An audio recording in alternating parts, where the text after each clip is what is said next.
పుల్లారావు అనే నేను శాసనసభ సభ్యునిగా ఎన్నికైనందున శాసనం ద్వారా నిర్మితమైన భారత రాజ్యాంగం పట్ల నిజమైన విశ్వాసం, విధేయత చూపుతానని, భారతదేశ సార్వభౌమాధికారాన్ని, సమగ్రతను కాపాడుతానని, నేను స్వీకరించబోయే కర్తవ్యాన్ని శ్రద్ధాసక్తులతో నిర్వహిస్తానని దైవసాక్షిగా ప్రమాణం చేస్తున్నాను.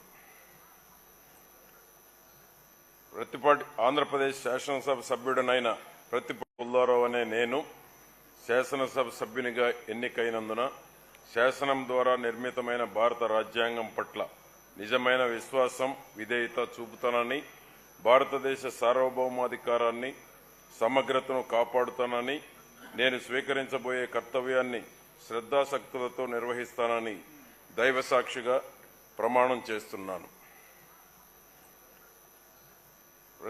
ఆంధ్రప్రదేశ్ శాసనసభ సభ్యుడనైన